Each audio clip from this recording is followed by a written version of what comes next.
School means, from Latin and Greek, to have leisure.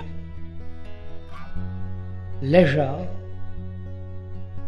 not to do what you like, partly that, and also to have the capacity or the energy to inquire, to go, to wander about, to look at things, to have leisure, to look around, to look at the trees, the skies, the hills, hear the birds, to see the reflection of the sky and the water,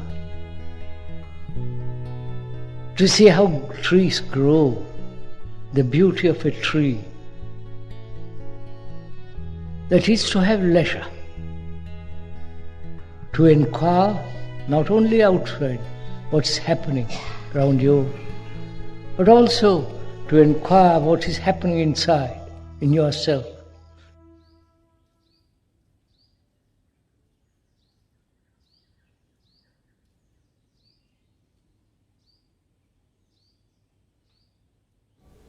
Remember that the greatest human beings who have brought change in society have been those who have stood alone and broken away from the past.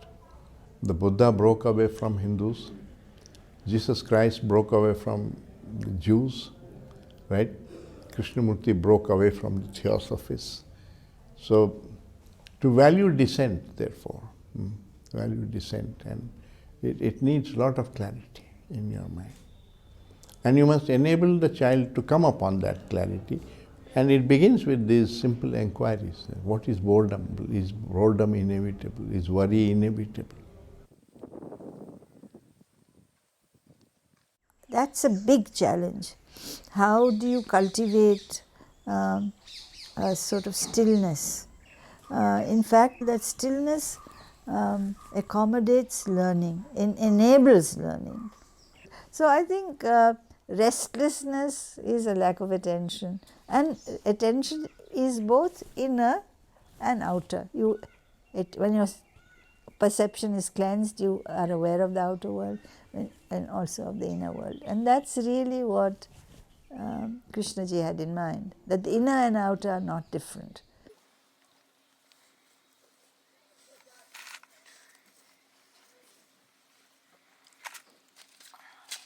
In fact, I think that connection with nature is one of the fundamentals of right education, because I mean, we are all aware now of what's happening globally, that life becomes so frenetic in a certain way that you have no time to pause and think. And I think nature in some way has an effect of clearing your brain, clearing your mind, to be able to see things more clearly, to be in some way more in contact with yourself also.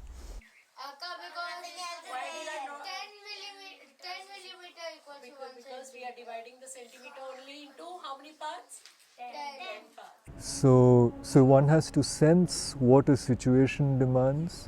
So for example, if you're, let us say, a house parent with, say, senior boys, it's very different from being a house parent with young kids.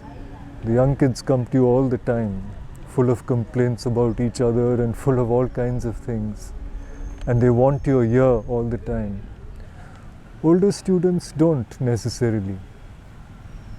They need their space, they need their autonomy. But curiously, they also feel more secure if they know you're there.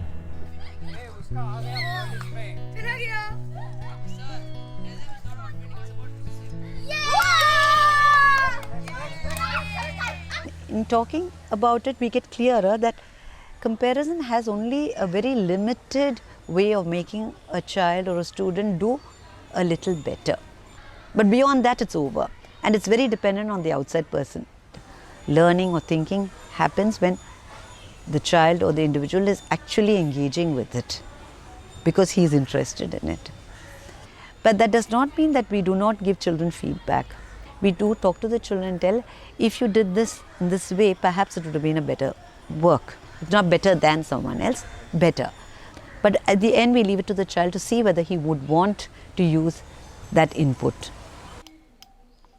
It's something which is very, very obvious, and yet something we have succumbed to. It is fear that actually masks creativity or originality. Fear of survival is something that is, again, as an organism, it has come to us through evolution, genetically, whatever. But the psychological fear is something that is cultivated, something that is. So our attempt should be to address that part.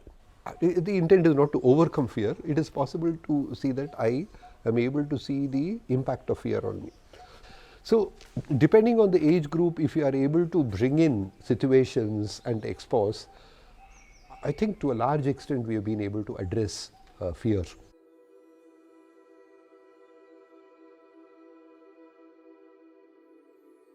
What one needs to be conscious of is that actually the children are getting exposed to a hidden curriculum.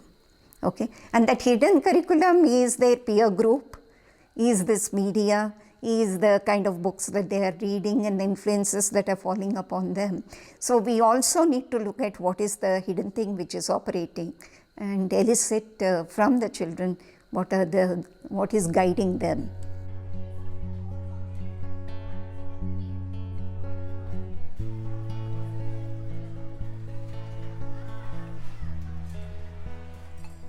And Krishnamurti, when he came along, I think his major contribution was to go to the heart of the issue. You find in education, there have been multiple approaches to education. This kind of education has never been attempted. We don't know if it's possible. And to teachers, he said, if you're willing to give your life to it, then maybe you'll be transformed. So he shifted the conversation quite dramatically.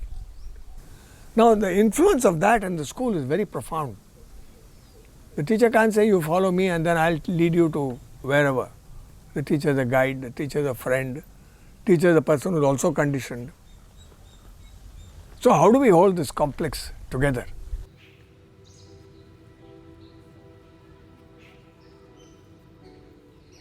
It's not as though it's an idea that they have understood so much as a feeling that they get from the way in which most of us relate to them. They get a feeling that the teacher is not looking at them as part of a mob or a big group, but as individuals. We may agonize that we don't give enough time to each student, but the student himself or herself gets a feeling that she is an individual, she is looked upon as somebody in her own right.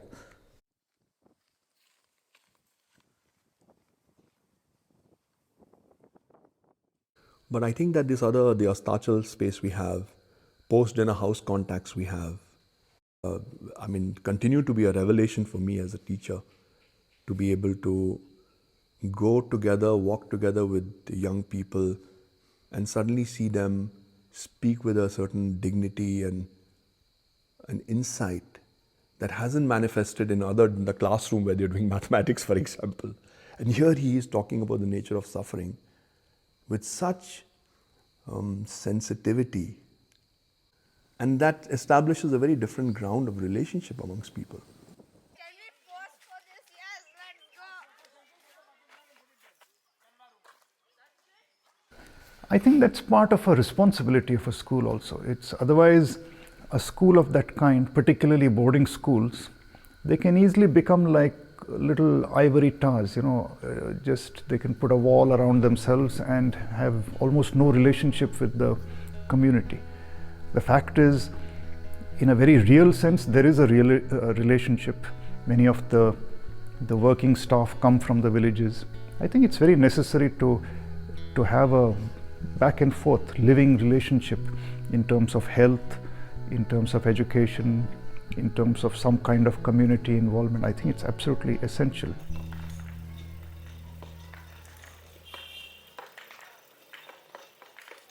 It's important more and more young people get into school education like ours, because it's a work that cannot be done by just a handful of people. You need more people, and some of us are also getting older, so we need people who have academic qualifications and also have larger concerns, not just teaching a subject, but go beyond those. Is it possible to educate not merely the technological academic side, the functional side, but also the psychological nature of man, the cultivation of the wholeness of man, the entirety of man, neglecting neither the one nor the other, nor emphasizing the one or the other, so that a human being grows up harmoniously without any conflict, inward conflict or outward conflict. Is it possible